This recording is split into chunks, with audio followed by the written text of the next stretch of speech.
So let me introduce them. They're not in the right order that their names are, guys. No. So we'll start with Milos. Milos is the CEO of SpaceView. He's going to be talking about virtual reality in a minute. I'll explain. Ragnar and the International Blockchain Real Estate Association. That was pretty good, wasn't it? Right, there we go. This is Ragnar. And Arnold Levin, an old friend of mine, also from Seattle, from Smith Group, who introduced himself. Just to give you some context then, again, this slide is in the slide, so you can look at it in detail later. This is a kind of a graphic that a friend of mine, Dion Hinchcliffe, he's a UK guy. Do not sign up for his Twitter feed, otherwise your battery will be dead in about 2 minutes. But Dion works for ZDNet, and he's a real kind of CIO advisor. He flies around the world speaking at conferences. These are the next generation 2016 enterprise technologies, things digital. We'd like not actually just to focus on IT, because some of these disruptions that are happening because of technology are because of business models, right? Airbnb, so they have an app. Yeah, but they actually have a business model as well. And it's the combination of the technology with business models and things that really brings the volume to some of these changes. When I was putting the panel together, I decided that we'd pick a couple. Probably these are, I would say, the top couple. When I look at some of the other things that there, people talk about the Internet of Things, but we've had devices and we've connected them and blah, blah, blah. But we'll see how that goes. But blockchain, how many people here could stand up and give 10 minutes on a blockchain, what it is, how it's used, where it's going? Yeah, well, we have somebody who's going to do that in 10 minutes for you. Fantastic. And VR, virtual reality, HoloLens, all this stuff, actually augmented reality and mixed reality. I mean, how crazy is that going to go? Right? So Milos is going to give us that introduction as well. And then Arnold's going to talk about how all of these things come together. That sound interesting? Okay. So I would like to start, as it's up the top, I'd like to start with blockchain. Ragnar, this is going to wipe them out straight away. I'd like you, if you'd like to introduce yourself, and then tell the audience what the blockchain is. Oh, sure. You can have the stage. Oh, should I stand up? If you wish. Okay. Can everyone hear me? Does this mic work? Yeah. Okay. Yeah, thanks for inviting me. So I'm Ragnar Leithracer. How many people here own Bitcoin? Wow, that many. All right, this is going to be a long couple of minutes here. So I'm the president of the International Blockchain Real Estate Association, which is the largest and I think only nonprofit dedicated to integrating blockchain with real estate. We have over 800 members now in over 15 countries. So we've tripled our membership in like 5 months. So this is definitely the year where it becomes real, where blockchain is going to become integrated into real estate. So what is blockchain? How many people have heard of Bitcoin? Let's start. Okay, good. No one owns Bitcoin, but you've heard of it. Okay. So what is blockchain? Blockchain is a brand new technology. And the best way to understand it is, what is the internet? The internet is a way to relay information directly from one person to the other, peer to peer, with no intermediary. So before, when you sent a message, you had to first give it to the post office, who then sent it to, say your uncle, who you were going to send a letter to. But with the internet now, you could send a message directly to your uncle without the post office. So blockchain is a way to transfer something from one person to another without an intermediary, without a middleman, without needing some authority or permission. Now, the internet transfers information, email, photos, data, basically. The blockchain doesn't transfer information. The blockchain transfers value. So that's one of the most important things. Blockchain transfers value directly, peer-to-peer, without an intermediary. So the first application of blockchain technology is Bitcoin. Bitcoin is a currency, most basic level. So right now, I could send someone $100 worth of Bitcoin from my phone to their phone. But this doesn't involve an app that goes from me to my bank to his bank to the phone. This is directly peer-to-peer. So Bitcoin is the first application of blockchain technology, which is a currency. Now, how does it apply to everyone here that works in some way in real estate? Well, in the future, we're going to be able to transfer value in real estate. So this could be transferring a property, which is what my startup Milos is working on. So you can buy and sell properties like you buy and sell stocks. The result of this is once this is fully integrated into real estate, we'll be able to do real estate transactions without brokers, without the need for title insurance, without escrow companies. So I know we got a couple brokers in here. I'm listening intently. Okay, I'm not, I see you in the side of my vision, but I'm not looking at you. So, okay, great, yeah. There'll be a new role for brokers, but I think McDonald's are hiring. yeah, let me just, yeah. No, there'll be a new role. We think this will have a huge impact on the real estate industry, and overall it will be a very good thing. So besides cutting out a lot of the current intermediaries, we're also going to bring a lot of transparency. Why is that? Because the blockchain is an incredible way of transferring value and information unfiltered and without permission, okay? So, taking it back to the mail and the internet explanation. Right now, traditionally, when you would send a message, you would still go through an intermediary, and that person can decide whether they're going to deliver it or not, or could censor it or not.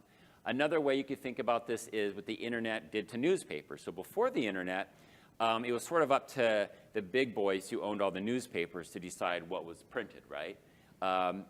They were sort of the authority. They were sort of a middleman. But what blockchain has done is remove that. And just like the internet removed that. So the internet now, anyone can start a blog. Anyone can be on Twitter. You don't need permission to exchange information. You don't need to have a license to publish anything. Okay? So just as the internet did that for information and make it very difficult to censor things, blockchain will also make it very difficult to censor and to stop certain transactions. So let's take it back to real estate again. Bitcoin is a currency. So right now, people in China have difficulty getting their money to the US to pay for real estate.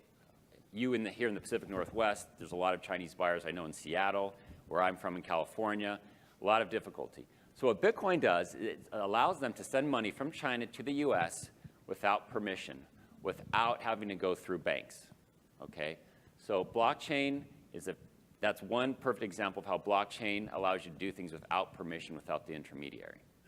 Let me stop right there for a second and try to take one or two questions, because I know I've lost probably a lot of people, and then we could recircle, and you could tell me to sit down or do whatever. So, No, that's great. Okay, so I think this is really important, and thank you for that explanation. Now, I want to make sure, because this is like the internet, the blockchain is going to be one of these foundational things, so we need to understand it. Has anyone got any questions? I'll come over here. Hi. So I work with a commercial architecture firm, and that is one of our challenges with regard to doing work overseas, is dealing with taxation and also being able to pull money out of countries. And even our Fortune 500 companies, our clients struggle with that. How does that, I understand the currency, what you're saying about it being a currency, but then how does that eventually translate back to actual currency as we know it, the points, meaning like values from, say, euros to dollars or whatever the value of the national currency is. Does that make sense? a little bit. So how does it compare to like traditional currencies? Correct. So like in your example that you were saying, like if a Chinese buyer is buying something here in the States, how does at some point, doesn't the Bitcoin have to have a value? How does that Yeah, I think work? I understand. So Bitcoin is just another currency. So the value is determined like any other currency, supply and demand. So right now we saw the British pound go down in value just because the demand was lower. So the value of Bitcoin is determined by who wants it and who doesn't want it. So to answer your question, you can go from dollars to Bitcoin to euros, or from euros to yen to Bitcoin to dollars to anything else. It's another currency. Or you can keep the whole thing in Bitcoin. I don't know if So that answers. there is an exchange rate, and there are people who will exchange Bitcoins for real money. He raises a very good point. By the way, I'm British, right? I didn't vote to leave, by the way. I just want to point that out. And the currency went down, I don't know, 15, 17%. So when we're talking about exchange rates and we're into currency conversion, boy, we better watch out. And what's interesting about the pound is that Bitcoin is actually now less volatile than the pound in the last 2 weeks. So just to clarify, your basis is Bitcoin then as your currency for blockchain? Is that? Yeah. So Okay. so Bitcoin is the currency of blockchain. You could think of it Got that way. And there was one over here, and then Do you see Bitcoin stabilizing as a currency more with this program and as we launch into more of this disruption? Yeah, absolutely. I mean, as there's more use cases for Bitcoin, the volatility goes down as more people have it, and we've seen that now. Just with the pound was a perfect example. Now people are leaving the pound, leaving the RMB to get into Bitcoin. So, do you want to take one more, and then go ahead.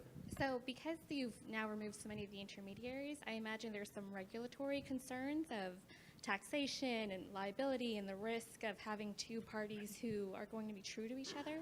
Are you starting to see some of that come up, or is it still early? yeah, I get that question a lot. And so far, the regulators who do understand it, which is about 3 of them, they really like it because it's actually going to reduce a lot of fraud.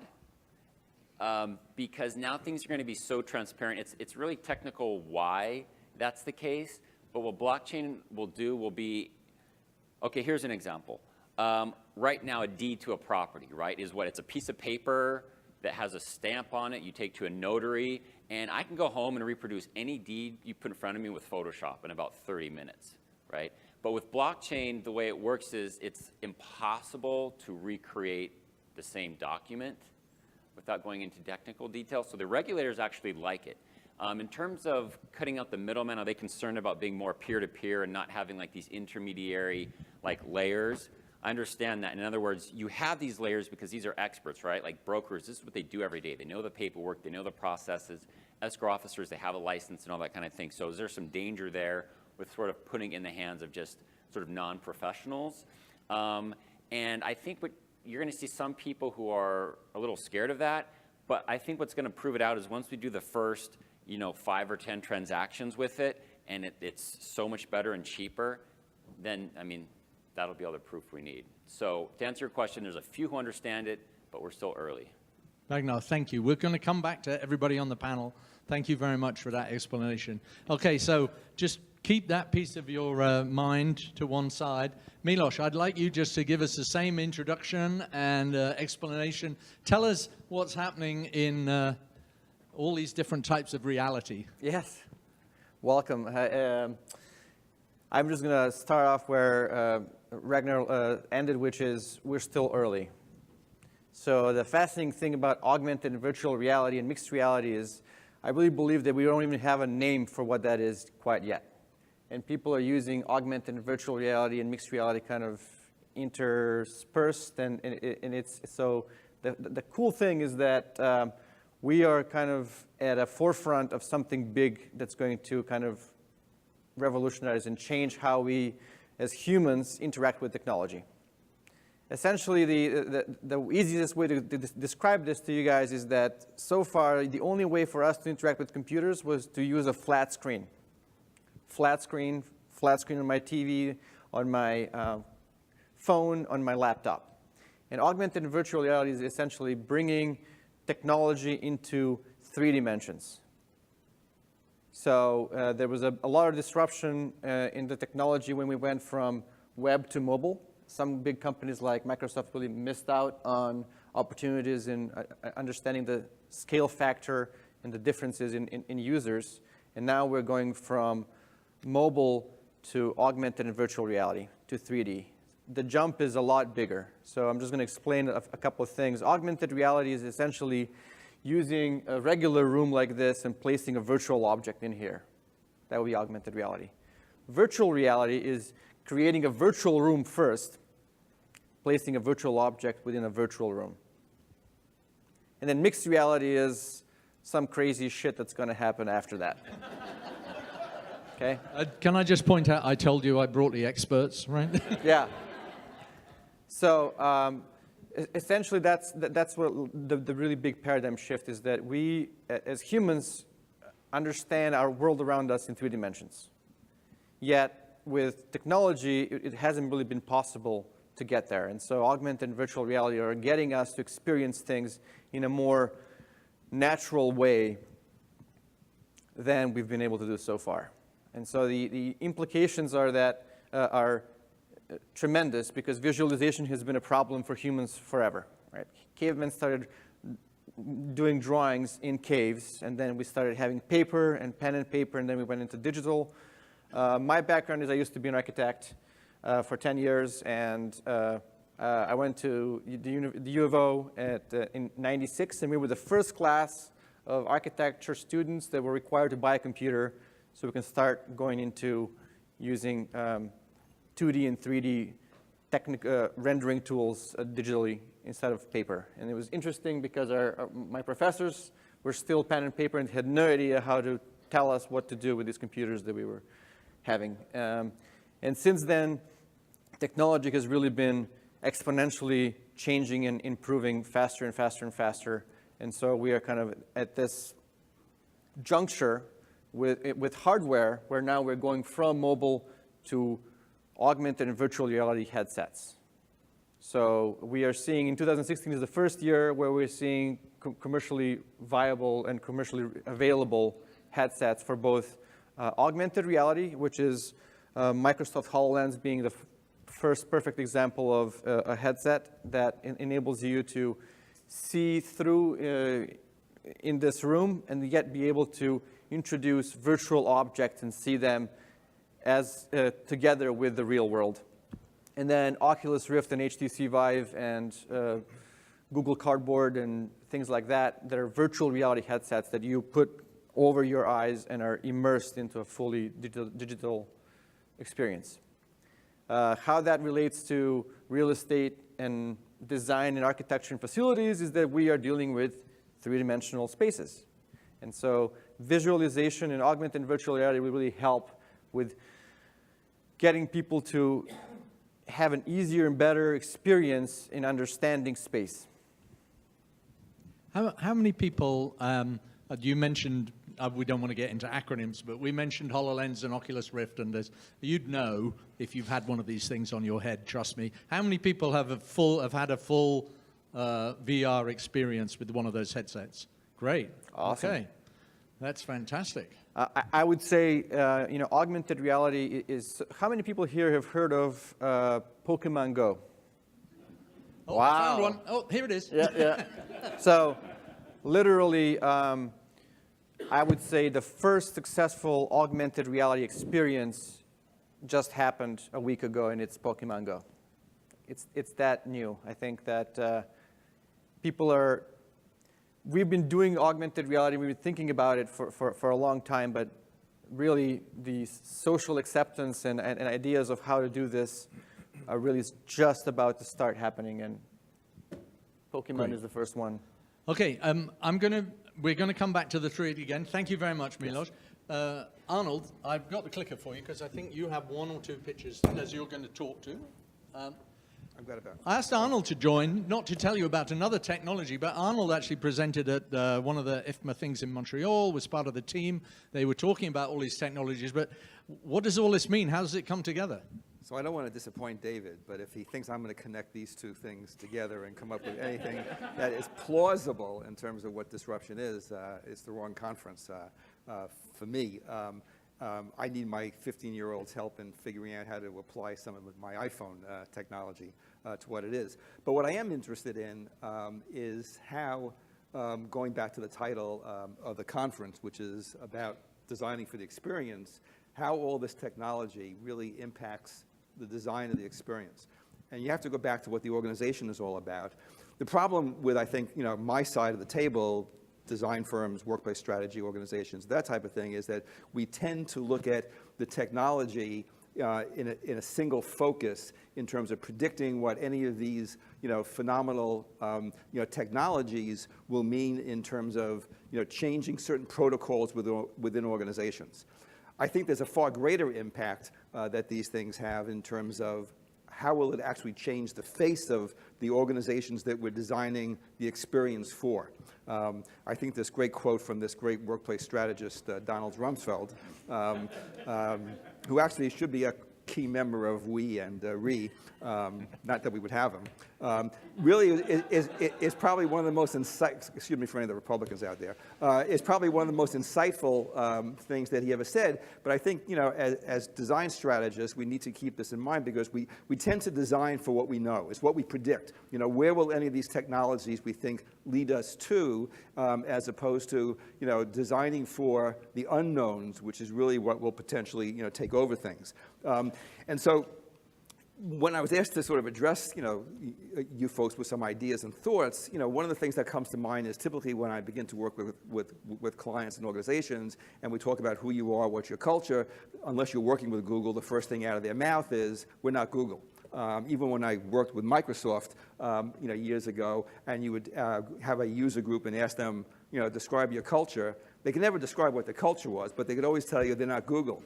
The reality is, why aren't they Google, and should they be Google? Not in terms of the aesthetics, but in terms of what Google represents. And it's really about disruptive mobility, within organizations that I think we need to understand the context of any of these changes that are happening all around us. The classic one is Sony.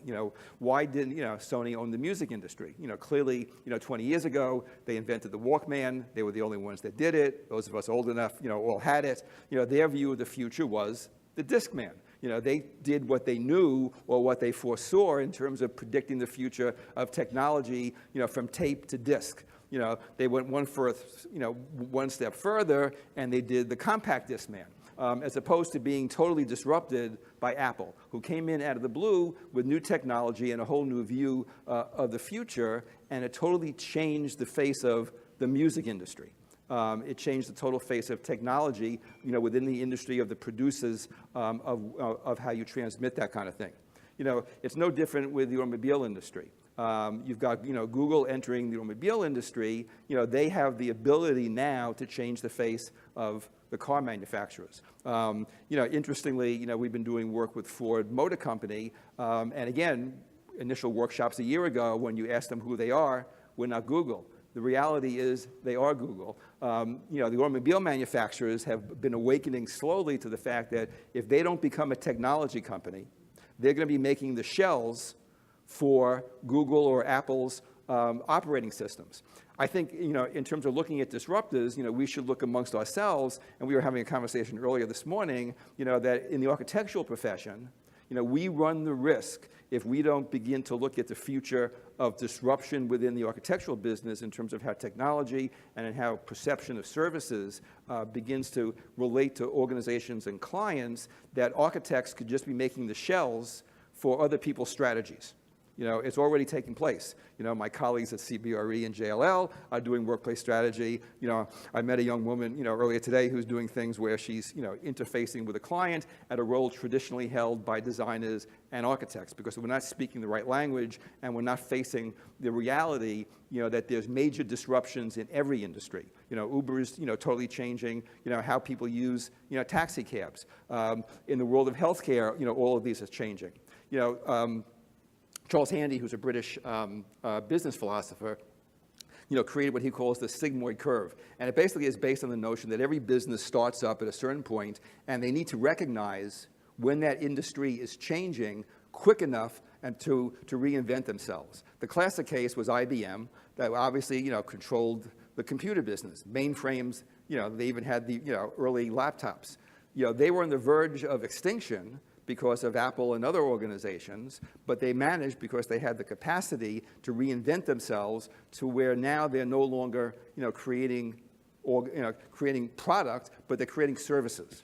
They are basically a technology service provider now. Unfortunately, the change 10 years ago with IBM and what we're facing today is that the changes within organizations, with the disruption of the technologies that we're seeing here, are so quick that before you turn around, what we need to understand is what is the services or what is the user experience that we're designing for, and what is that organization? So what you start a year ago designing a project for a user experience of an automobile manufacturer, 2 years later, that automobile manufacturer is really a technology company. And I think we on the strategy end and on the design and architecture side need to be able to work with our clients to get them to understand that who you are designing for in 2016 is not the same organization that you're designing for in 2017. And I think it's really going to impact, all of the organizations, that are represented in this room, from HR to IT to workplace and architecture and everything else. I think the sad thing is when you look at the history of workplace, it really has not evolved a lot. I think, again, a major disruption is, co-working. Why are we spending all this money on designing facilities, on spending $4,000, a workstation, with a manufactured product, and no offense to Herman Miller, when you could, again, go to IKEA, and buy product that looks like it fits in quite nicely, at a co-working site where many organizations are more than comfortable to begin to habitate, within those environments. I think those are immense disruptors, to the world that we're living in here, that we need to really address and not come out of here thinking we know the future based upon just the pure technology.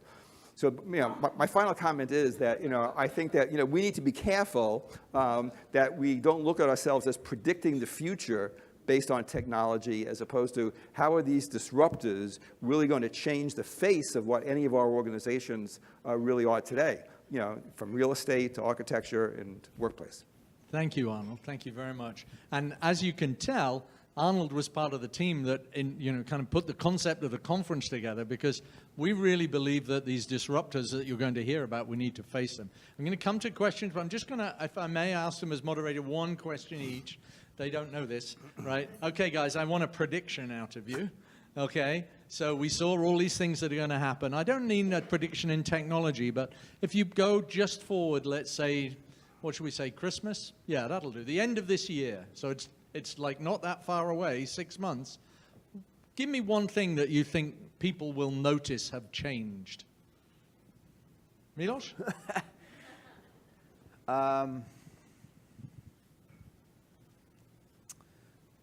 In this context, I think what's really happening in the workplace is that I think this idea of a permanent workstation is kind of going away. So I think one change that will happen around, in the next 6 months is just more and more acceptance and change in the way we view what a workstation is, or The as a physical place, space the in physical which you space, work. sure. Yeah. Excellent. Ragnar?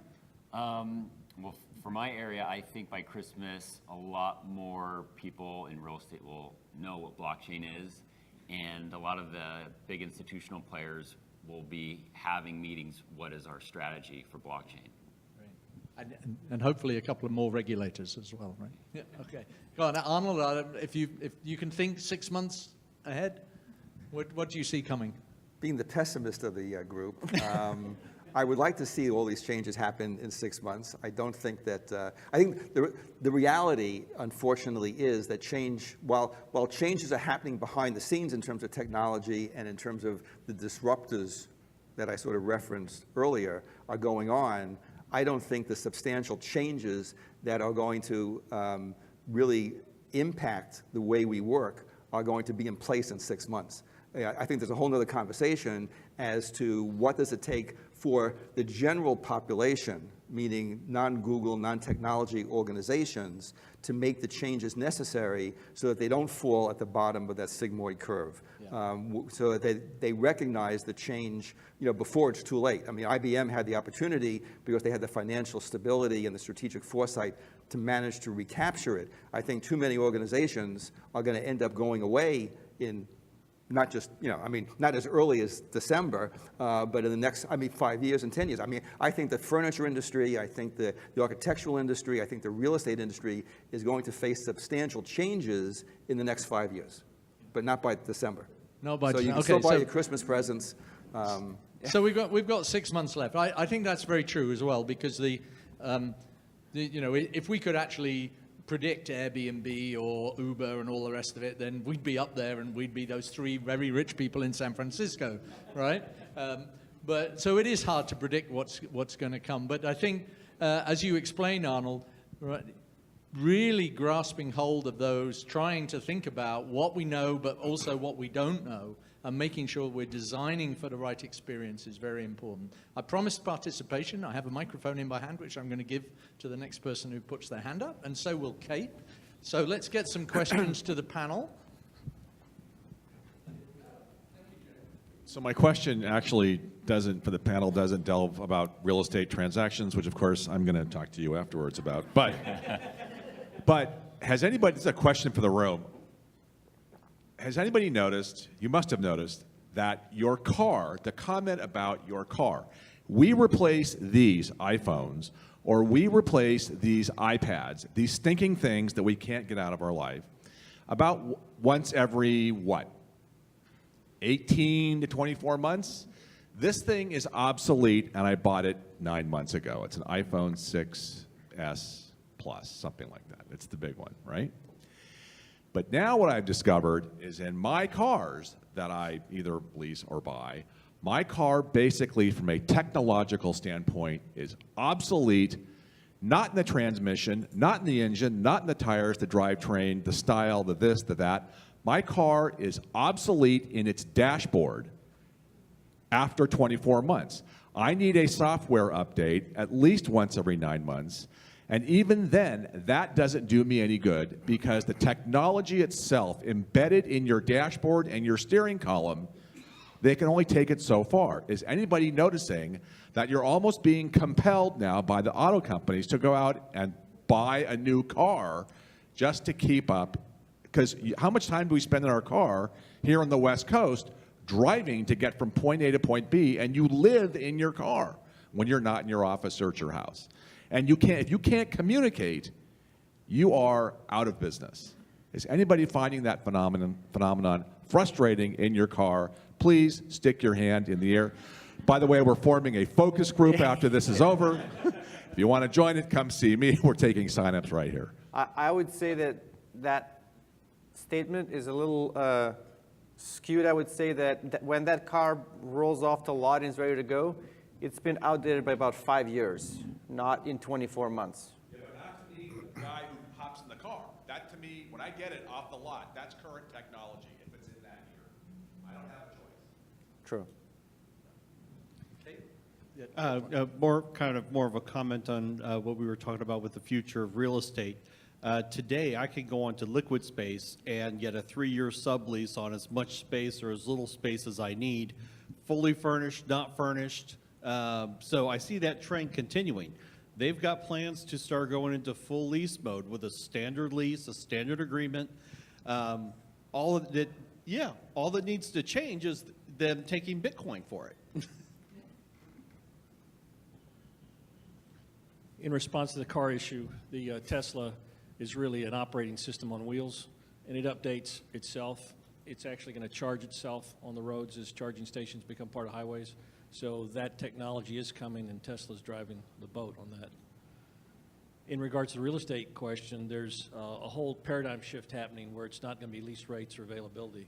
There's going to be other things that are going to be available through data on the internet. They'll change the game.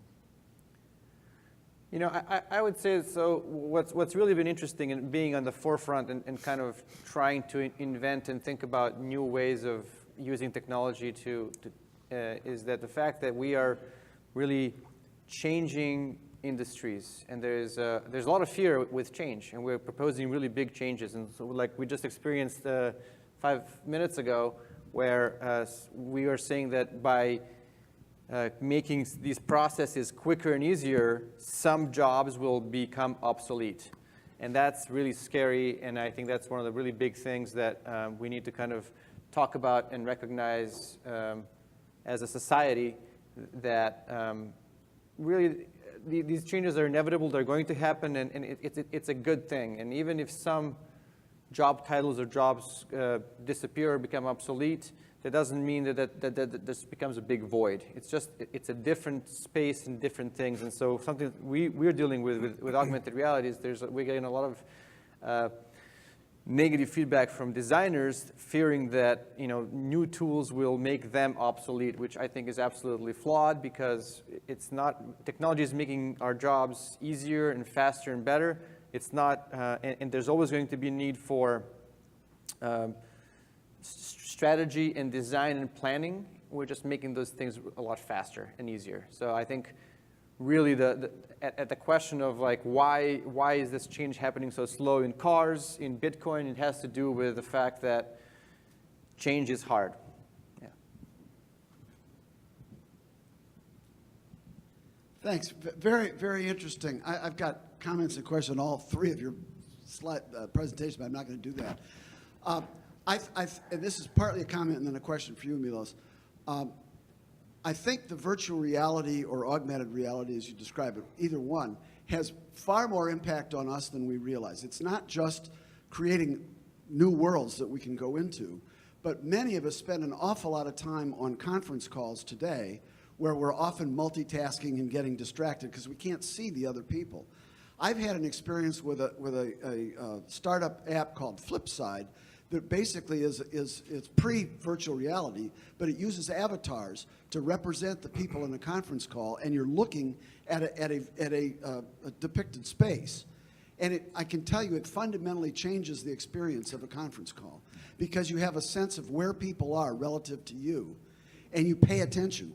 And I just wonder if you've thought about that particular kind of application, or you're aware of Flipside or anything else like that. Yeah, so essentially, if I look at augmented and virtual reality, it really is going to just fundamentally improve the way we interact with technology. And so as an architect, I know that when I present a floor plan and an elevation to my clients, they have no idea what's going on. People cannot read two-dimensional technical drawings. We went to school for years to figure out how to do that stuff, right? And so when we do a 3D model and show them something that's in perspective and to scale, people get it because it makes sense. So there's definitely a big shift. And with augmented and virtual reality, the shift just keeps on going. It is in 3D, but it's even more real and even more natural for layperson to understand. And so the big shift for me is that we're seeing a shift we're kind of seeing democratization of design and understanding design, because now you don't need to ask a technical person to give you a snapshot of something or explain something to you. You can actually experience it yourself right there. And as far as telecommunications, I know there's a local company here in Portland that's doing using Microsoft HoloLens, which is the latest augmented, they call it mixed reality. So it's an augmented reality headset where you're able to see a virtual 3D representation of the person you're talking to in your conference space. So absolutely, and the interesting thing I think is, as far as augmented and virtual reality, is that we are kind of in this chasm between old platforms of hardware platforms and new hardware platforms. So right now, we're trying to leverage desktop and mobile computers and creating experiences that really kind of work on those platforms, and yet plan and try to see how that's going to change with new and improved hardware platforms that are just coming out. They're in their infancy. I would say that Oculus Rift and Microsoft HoloLens are sort of let's see, where mobile phones were what was the name of the?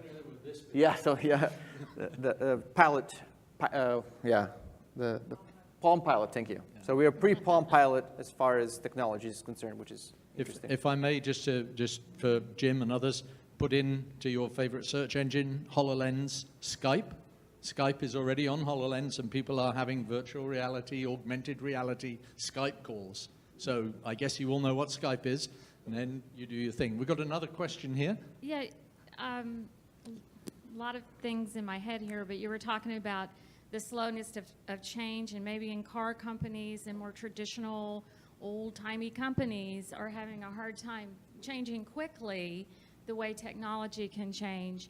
And they don't always embrace the latest. They don't want to be on the bleeding edge. And so, having that issue, the IT departments are kind of slow themselves to accommodate the change. But the question for you, Milos, is about not only how you represent the spaces that are being designed, but the types of spaces that get designed, and how our spaces might become more efficient with virtual reality environments, that we don't have this one-for-one assigned seating, and that maybe you're there to collaborate in a more efficient way and the spaces start to change. Have you seen that? Great question. I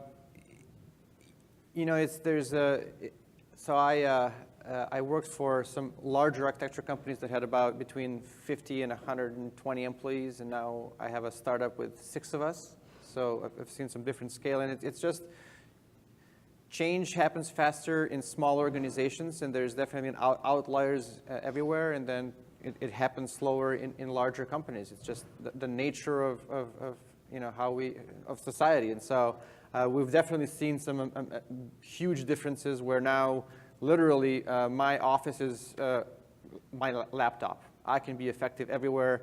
I don't have a printer. I will never use a fax machine again. I will never sign anything on paper. And everything is digital. Everything is cloud-based. And so I think it's, again, change being painful. It doesn't come smoothly. It needs to, there's a build-up, and then things really kind of open and change in a big way. So yeah, I definitely think that, going from changes in education, changes in hotels and taxis, and as well as space are coming really, really fast. And technology has a big factor in how that happens. And so, yeah, the ability to have some sort of a headset that makes you virtually in the same room with somebody eliminates the need for conference rooms. It's kind of like the mobile without having to move, in a sense, right? Because instead of we were tethered originally. Mobile came along and allowed us to be able to go wherever. But actually, this trend is coming the other way. It's bringing the world to us. So I've got one joke. I'm going to ask them for a closing remark, and then I've got a demo, and then we're going to go for coffee. Okay? Of course, I hope you've got more questions. I haven't seen anybody write anything on the whiteboards yet, but there'll always be a first, because I want you to be starting to think, okay, what do I want to get a group of people about and talk about? The car thing, that's a great topic for tomorrow that we can propose and put into the agenda. So, closing remarks while I practice my joke. Okay. So with augmented and virtual reality, we still don't know what the end result is going to be like. However, I think as companies or as industries, we need to start embracing and starting to change and prepare for things that are happening. I still think that we have no idea what the perfect experience will be for augmented and virtual reality. And so, but the idea is that we need to embrace the journey, and we need to kind of start understanding what are the pros and cons of this new way of thinking. Thank you, Milos. Ragnar. Well, blockchain is such a big topic. We had a full-day conference that we put on, and we still didn't cover it all. So if anyone's interested in the topic more, I invite you to go to our website, which is the International Blockchain Real Estate Association, ibtcrea.org, or just Google me, Ragnar, and blockchain real estate will come up. We have a LinkedIn group, a Slack group, and on our website we have like 30 articles about the entire topic. We've got, on our YouTube channel, we've got 9 videos from our conference talking about smart contracts, talking about crowdfunding, talking about title. So just kind of a resource, and that'd be kind of my closing remark for anyone interested in it. I sort of want to sort of build on something that Milos said a couple of minutes ago, that I think that clearly all of this is about change. I'm one of those people that does not think that change is necessarily painful. I think, it's sort of been put out there that change is painful, and we all begin to sort of believe that. I think, change is the new reality that we all need to embrace and move aside that it's painful. That, all of these disruptors that we see, involve change. And if any organization, not being a startup, but any more stable organization within a so-called stable industry, whether it's architecture or real estate or furniture, needs to begin to see the writing on the wall and begin to sort of embrace change as the normal, as opposed to something that's out there and painful, and we've got to convince employees, through some lobotomy of some sort, that they need to embrace this. The real barrier to change are the organizations and not the people. If the organizations begin to change how they're structured, embrace the work processes, and understand fundamentally the changes that they represent within their industry, that these are not incremental changes just in terms of embracing new technologies. It's actually like, the Ford Motor Company example, it's changing the face of industries. So an automobile company is no longer a manufacturing company, they are a technology company. The question then becomes, for us in this room, what is an architecture firm? What is a real estate organization? And I think those are the kinds of questions that we need to begin to ask ourselves internally, so that we're not left behind, and so that eventually, some other organization that's smarter, quicker, and more astute is going to end up taking over the roles that we've been sitting so comfortably in for the past 25, 30 years.